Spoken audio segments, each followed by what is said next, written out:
राज्य में सुरक्षा के दृष्टिकोण से लगाए गए सीसीटीवी कैमरे का कंट्रोल अब गृह विभाग अपने हाथ में लेने वाला है। इसके लिए राज्य सरकार एसओपी बनाने वाली है। इस संबंध में सदन में मुख्यमंत्री ने जानकारी दी। महाराष्ट्र भर में लगे सीसीटीवी कैमरों का कंट्रोल गृह विभाग अपने हाथ में लेगा। इसके लिए राज्य सरकार मानक परिचालन प्रक्रिया यानी एसओपी बनाएगी। विधानसभा में प्रश्नकाल के दौरान भाजपा सदस्य प्रशांत ठाकुर के पूछे सवाल के जवाब में मुख्यमंत्री देवेंद्र फडणवीस ने ये जानकारी दी।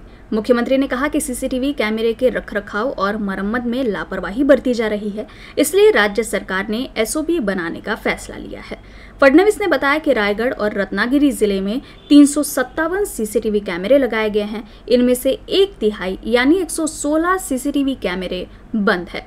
मुख्यमंत्री ने बताया कि पूरे राज्य में सीसीटीवी कैमरे लगाए गए हैं, लेकिन ज्यादातर जगह ये कैमरे गृह विभाग ने नहीं लगाए हैं।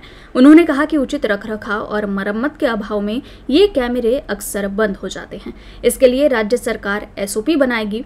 इसमें तय किया जाएगा कि कैमरे कहां और कैसे लगाए गए हैं और उनका रखरखाव किस तरह से किया जाए। ज्या कंपन्यांनी हे काम केलेलं आहे त्यांच्यावरती हे काम चालू कॅमेरे कार्यरत नसल्याबद्दल त्यांना दंड आकारणार का, असा सीसीटीव्ही संरक्षण आराखडा रायगड जिल्ह्यातल्या सगळ्या नगरपालिकांचा बनवण्यासाठी पोलीस प्रशासन या शासनाला या ठिकाणी सूचित करणार का?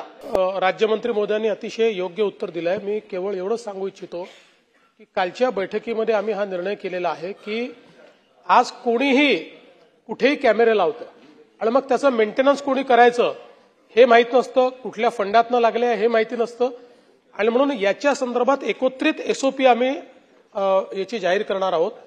या एसओपी मध्ये कुठलेही कॅमेरे लावताना एका सिंगल पॉइंटची परमिशन ही त्या ठिकाणी असेल, त्याच्यामुळे इंटिग्रेशन होईल आणि दुसरं याच्या मेंटेनन्सची जबाबदारी एका सिंगल एजन्सीवर असेल, जसं आता राज्यमंत्री मोदयांनी सांगितलं।